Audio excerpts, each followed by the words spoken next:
आदाब। मजहबी इंतखाब पसंदी कैसे बनती है और अवाम को मजहब के नाम पर कैसे कंट्रोल किया जाता है।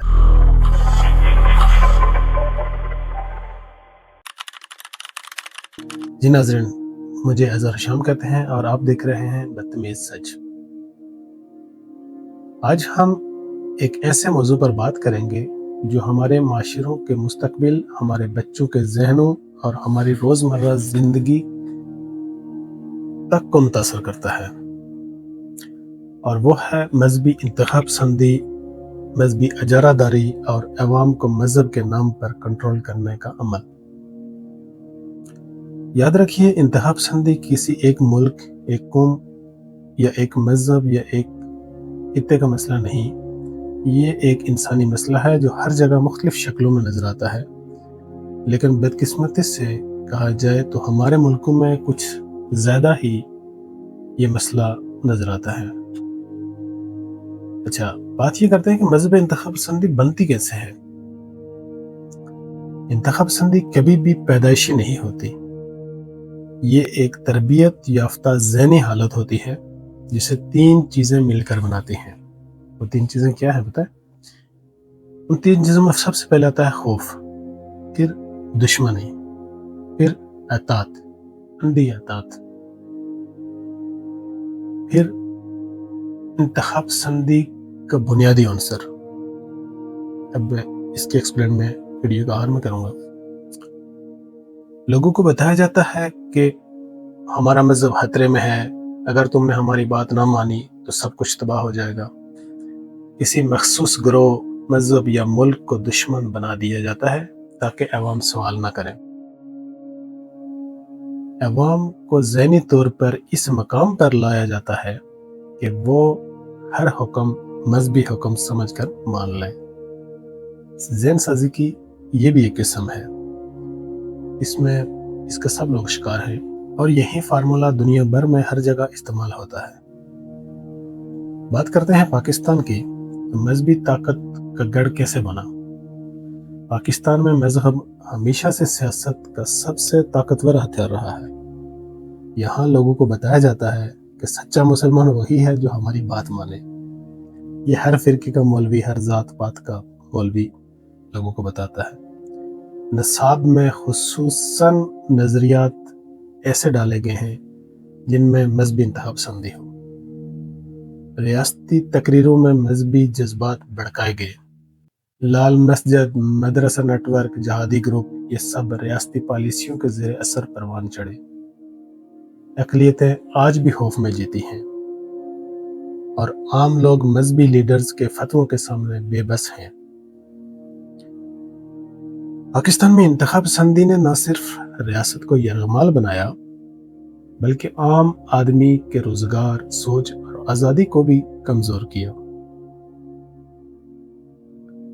अब बात करते हैं भारत की, तो भारत में भी कुछ ऐसा ही मिला जुला रुझान है। हिंदुत्व की बढ़ती हुई अजारादारी। हिंदुत्व की बढ़ती हुई अजारादारी ये है कि भारत कभी सेकुलर की मिसाल समझा जाता था, अब हिंदुत्व नजरियात की गिरफ्त में आ चुका है। मुसलमानों और दीगर मजहबी अक़लियतों को कमज़ोर करना, शहरियती तरमीमी कवानीन बनाना, गौ रक्षा के नाम पर तशद्दुद, आम लोगों को गली में मार पीट करना, मुसलमानों पर तशद्दुद करना, मुसलमानों क्या हिंदू की ही अक़लियती बरादरी पर तशद्दुद करना, मंदिर मस्जिद के तनाज़ात हों, मीडिया का तासब, ये वो अवामिल हैं जिन्होंने वहाँ मजहबी तकसीम को ख़तरनाक सतह तक पहुँचा दिया है। भारत में मजहब को सिर्फ इबादत तक महदूद नहीं रखा, खासकर आजकल के दौर की बात कर रहा हूँ कि वहाँ पे मजहब सिर्फ इबादत तक महदूद नहीं है, बल्कि सियासी शनाख्त, कौम परस्ती और ताकत का जरिया बना दिया गया है। सिर्फ भारत ही नहीं, हमारे और पड़ोसी मुल्क की बात करते हैं, अफगानिस्तान की बात करते हैं। मजहब के नाम पर मुकम्मल कंट्रोल है अफगानिस्तान में। अफगानिस्तान वो मुल्क है जहाँ रियासत, हुकूमत, कानून और मजहब तालिबान के ज़ेर असर اور ہر قسم کی ایکٹیویٹیز بھی طالبان کے ذریعے اثر ہیں. اس میں خواتین کی تعلیم پر پابندی ہو، اظہار رائے پر پابندی ہے، سخت مذہبی قوانین، مذہب کے نام پہ سزا و جزا، یہ سب کچھ وہاں پہ ابھی طالبان ڈیسائیڈ کرتے ہیں. اور طالبان بنیادی طور پر ایک مذہبی انتہا پسندی گروپ سے ہی جنم لیا ہوا طبقہ ہے. یہاں مذہب صرف عبادت نہیں بلکہ ایک مکمل سیاسی نظام ہے جس میں شہری کی کوئی آزادی باقی نہیں رہتی. یہ اس بات کی واضح مثال ہے کہ جب مذہب حکومت میں بن جائے تو معاشرہ کیسے قیدی بن جاتا ہے. یہ افغانستان سے بہتر اور کوئی مثال کسی ملک کی نہیں ملے گی. اب اور پڑوسی ملک بنگلہ دیش کی بات کرتے ہیں. بنگلہ دیش میں صورتحال بدلتی رہی. ابھی دوبارہ مذہبی انتخاب پسندی کی طرف جا رہا ہے بنگلہ دیش، جو نئے میرے تجزیہ ہے یا کچھ ایسی بات کرتا ہوں. لیکن اگر کچھ پرانے وقتوں کی بات کی جائے تو انتخاب پسندی سے واپسی کی کوشش بنگلہ دیش نے ایک وقت میں مذہبی شدت پسندی دیکھی، لیکن وہاں حکومت نے سخت اقدامات کیے، جہادی گروپس پر پابندیاں لگائیں، تعلیم میں اصلاحات کیں، سوشل میڈیا پر نفرت انگیزی کے خلاف کارروائی کی، اقلیتوں کے حقوق کا تحفظ کیا. اگرچہ مسئلے مکمل ختم نہیں ہوتے، لیکن بنگلہ دیش نے اس بات کی مثال ہے کہ ریاست اگر چاہے تو انتہا پسندی کم کی جا سکتی ہے. بنگلہ دیش اس میں پیش رہا. پھر وہی بات ہے کہ اس ملک پہ بیرونی دباؤ اثر زیادہ رہتا ہے اور پھر سے دوبارہ وہی کچھ شروع ہو گیا. پھر ایک چھوٹا سا پڑوسی ملک سری لنکا کی طرف چلتے ہیں. ہندو مسلمان سے بات چلے گی. اب وہاں پہ بات آتی ہے بدھ مذہب کی. وہاں پر بھی بدھ مذہب کی انتہا پسندی ہے. بدھ سے لوگ سمجھتے ہیں کہ پہاڑوں اور ساحلوں کی سرزمین پر امن ہوگا، لیکن سری لنکا اس کے برعکس مثال ہے. میں سب کی بات نہیں کرتا ہوں، میں جنرل کچھ گروہ کی بات کرتا ہوں. بدھ قوم پرستوں میں بھی ایک بات پاپولر پائی جاتی ہے کہ بدھ قوم پرست گروہوں نے مسلمانوں اور عیسائیوں کے خلاف تشدد کیا، مذہب کو قوم کی پہچان بنا کر استعمال کیا. وہاں بھی انہیں ایک اپنا امیج رکھا ہوتا ہے مذہب کے نام پر. اقلیتوں کو مشکوک، غیر محفوظ اور کمزور سمجھا گیا. یہ ہمیں یاد دلاتا ہے کہ انتخاب پسندی کا مذہب سے نہیں، طاقت اور کنٹرول سے تعلق ہوتا ہے، اور وہ کنٹرول کی بنیاد ہی مذہب ہے. اب لوگ میری بات سے کہیں گے کہ مذہب ہے یا نہیں، لیکن بنیادی طور پہ پیچھے جائیں تو وہی ہے. اب بات کرتے ہیں اسرائیل کی. اسرائیل میں بھی کچھ یہی ہے، مذہبی قوم پرستی اور فلسطینیوں کی تباہی. اسرائیل میں مذہبی قوم پرستی کا اثر براہ راست فلسطینیوں کی روزمرہ زندگی پر ہوتا ہے. بظاہر وہ ایک سوشل ایکٹیویٹی شو کرتا ہے اس کو، لیکن وہ بھی مذہبی انتہا پسندی ہے. شہری آبادی پر بمباری، مذہبی حقوق ملکیت کا دعویٰ، یہ ایک الگ ٹاپک ہے، اس پر میں ایک تفصیل سے ایک اور ویڈیو بناؤں گا. یہ سب ایک ایسی ریاستی پالیسی کے نتائج ہیں جو مذہب کو سیکیورٹی اور قوم پرستی کے ساتھ ملا کر استعمال کرتی ہے. تو نتیجہ کیا نکلتا ہے؟ نتیجہ یہ ہے کہ وہاں پہ عام انسانیت مسلسل پامال ہو رہی ہے. یہاں انتہا پسندی نے پوری نسلوں کو خوف، نفرت اور جنگ کے ماحول میں دھکیل دیا ہے. یوں تو بہت سارے ملکوں کی بات ہے اس میں مذہبی انتہا پسندی میں، لیکن میں کچھ ہی چند ملکوں کو زیر بحث لاتا ہوں. مذہب کے نام پر کنٹرول کیسے کیا جاتا ہے؟ دنیا کے ہر ملک میں تقریباً ایک ہی فارمولا چلتا ہے. جو مذہبی انتہا پسندی والے ملک ہیں ان کی بات کر رہا ہوں کہ خوف پیدا کرو.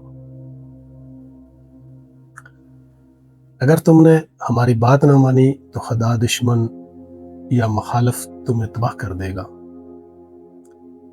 تعلیم کو کنٹرول کرو. بچوں کو وہ پڑھاؤ جو حکمران چاہتے ہیں تاکہ آنے والی نسل ان کے مطابق سوچے. سوچئے کہ یہاں تک کہ وہ آپ کی آنے والی نسل کو بھی اپنے راستے پر ڈال رہے ہیں. دشمن تخلیق کرو. اچھا، یہ کیا ہے؟ دشمن کا ہونا بھی ضروری ہے. اگر دشمن نہیں ہوگا تو اپوزٹ کچھ نہیں ہے تو اس کا ایکشن سے ریئیکشن کیا ہوگا؟ ایک ایسا دشمن ضرور چاہیے ہوتا ہے جسے عوام नफरत करें। जज्बात को अक्ल पर गालिब करो। ये फार्मूला पाकिस्तान में 99% अप्लाई किया जाता है कि जज्बात को अक्ल पर गालिब करो। जब अवाम जज्बात में होंगे तो वो सवाल नहीं करेंगे, और इससे आगे मैं कुछ नहीं कर सकता। इस मसले से निकलने का हल क्या है?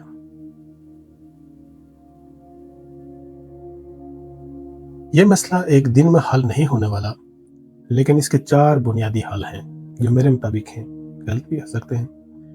मजहब और सियासत को अलग करना। ये हल है कि मजहब को और सियासत को अलग किया जाए। रियासत का काम इंसाफ है, मजहबी ठेकेदारी नहीं, और रियासत को मजहब से अलग किया जाए। तमाम सोशलिस्ट कंट्री जो हैं उनकी बुनियादी तरक्की की वजह यह है कि उन्होंने मजहब को रियासत से अलग किया है। इसके बाद आता है म्यारी तालीम। ऐसी तालीम नहीं जो हम रट्टे वाली पढ़ कर आगे हैं। म्यारी तालीम वो तालीम जो जहन खोले, सवाल पैदा करे, तहकीक सिखाए, ना कि बंद जहन तैयार करे। उसके बाद ये भी है कि मीडिया की आज़ादी। वो मीडिया की वो आज़ादी नहीं है कि जो अभी तक इंडिया के चैनल ज़्यादा शो करते हैं, ये पाकिस्तान के भी हैं, लेकिन इंडिया के चैनल जैसे कुछ जंग हुई थी तो उसमें एडवांस खबर शाया होनी शुरू हो गई थी उसमें, ऐसा नहीं, लेकिन रियल में सहाफत की आज़ादी होनी चाहिए।